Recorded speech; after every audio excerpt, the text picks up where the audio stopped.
स्वागत है भैया आप सबका।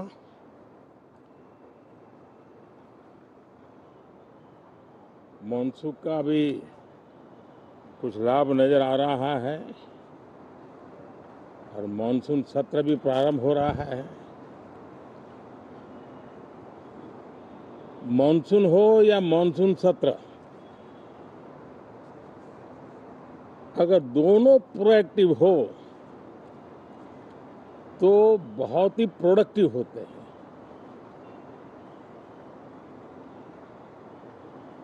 और दोनों को प्रोडक्टिव होते हैं तो देश का कल्याण होता है, जीव मात्र का कल्याण होता है। और इसलिए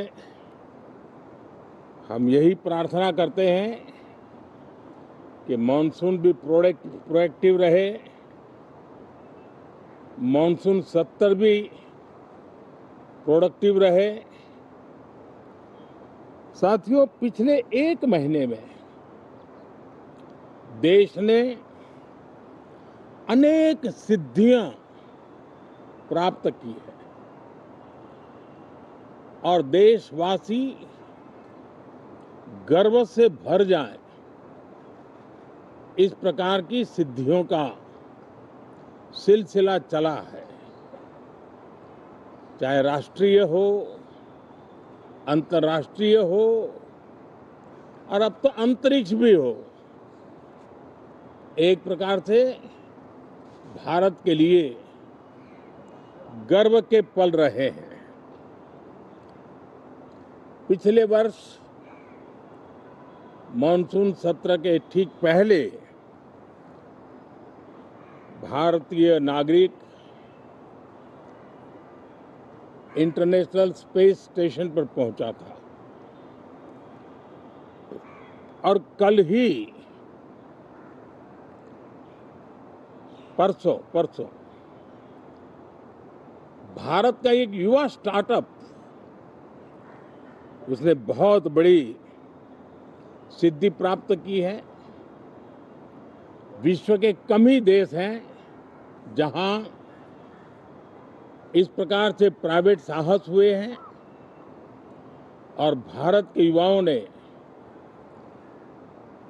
अंतरिक्ष में नई उड़ान भरी है। बहुत बड़ी सफलता है। और ये जो स्काईरूट स्टार्टअप है, उसमें जो नौजवान काम कर रहे हैं, मुझे बताया गया उनकी पूरी टीम की जो एवरेज एज है वो सिर्फ 28 साल है। ऐसे नौजवानों ने ये काम करके दिखाया है। मैं किसी 56 साल के नौजवान की बात नहीं कर रहा हूं। मैं देश के ये स्टार्टअप ने 28 के एवरेज वाले नौजवानों ने अंतरिक्ष में भारत का झंडा गाड़ दिया है। उनको तो बधाई है ही है। लेकिन ऐसी बातें जो हैं, जो भारत को आत्मविश्वास से भर देती है, विश्व में भारत का प्रोफाइल सर्वमान्य, सर्वस्वीकृत बनता जाता है। साथियों, ये संयोग नहीं, ये एक संदेश है और बड़ा मजबूत संदेश है कि हमारे देश के युवाओं की क्षमता और उनकी आकांक्षा अंतरिक्ष जितनी असीम है, इससे बड़ा संदेश देश के लिए कोई और प्रेरणा नहीं दे सकता है।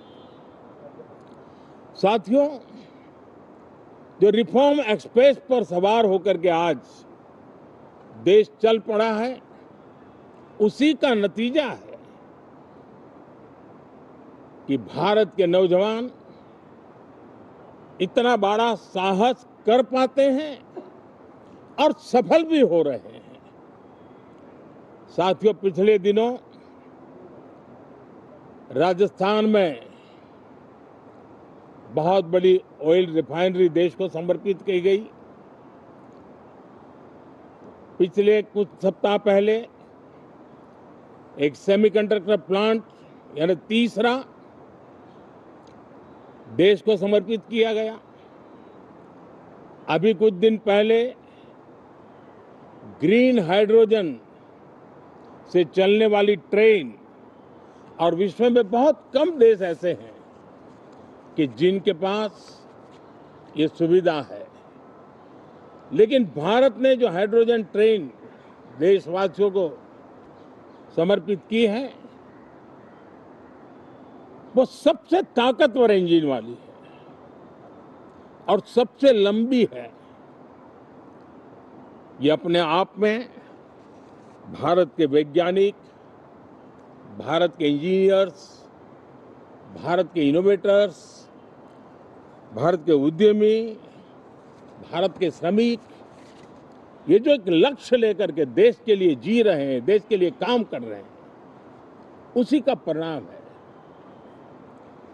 साथियों, हम भली भांति जानते हैं और पूरी दुनिया चिंतित भी है,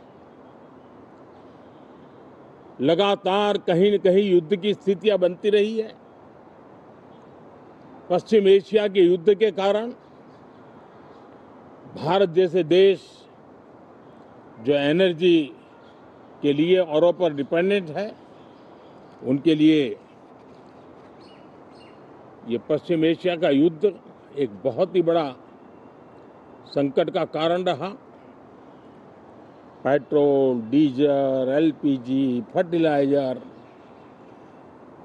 केमिकल्स, यानी हर विषय में अनेक बाधाएं, अनेक संकट आए। उसके बावजूद भी भारत 7.7% के ग्रोथ से दुनिया की मेजर इकोनॉमी में सबसे तेज गति से आगे बढ़ने वाला देश बन के रहा। ये भारत के सामर्थ्य का परिचायक है। भारत किस प्रकार से उत्साह और उमंग के साथ नई ऊंचाइयों को पार करना चाहता है, उसकी इसमें एक झलक है। और ऐसे में जब ये मॉनसून सत्र आरंभ हो रहा है, देश ने स्पीड पकड़ ली है और संसद का स्पिरिट उस स्पीड में नई ऊर्जा भर सकता है। सकारात्मक स्पिरिट राष्ट्र के लक्ष्यों को प्राप्त करने के लिए बहुत आवश्यक होता है। हमारे सदन में बहुत अनुभवी सांसद भी है, दल उनका कोई भी हो, लेकिन उनके पास एक लंबा अनुभव है।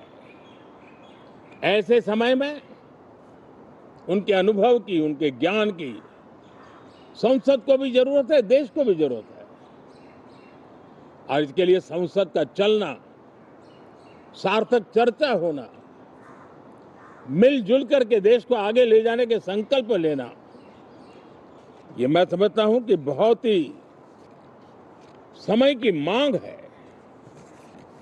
एस्पिरेशन से भरे हुए देश के युवाओं की मांग है कि हम आगे बढ़े। आज समय की मांग है कि राष्ट्र निष्ठा से भरे हुए, राष्ट्र भक्ति के लिए जी रहे आवाज को सदन में उचित मंच मिलता रहे, वे अपनी आवाज को बुलंद करे, देश को दिशा दे। और इसलिए मैं आशा करता हूं और मुझे पक्का विश्वास है, जहां तथ्य होते हैं, जहां तर्क होते हैं, वहां तूफान के लिए जगह नहीं होती है। अगर तर्क मजबूत है, तथ्य मजबूत है, तो शांत चित्त से भी अपनी आवाज को बुलंद बनाया जा सकता है। मैं आशा करता हूं तर्क और तथ्य के साथ सदन की चर्चा को समृद्ध किया जाए, हर आवाज को अवसर मिले, हर विचार को सम्मान मिले। ये संसद की हमारी भूमिका है मैं सभी सांसदों से बढ़ चढ़ करके इस सदन में हिस्सा लेने के लिए निमंत्रित करता हूं। आज सुबह स्पीकर महोदय जी ने भी सोशल मीडिया के माध्यम से देश के सांसदों का स्वागत करने के अपने भाव को व्यक्त किया है। मैं भी उसमें अपना स्वर मिलाता हूं। आप सबका बहुत बहुत धन्यवाद।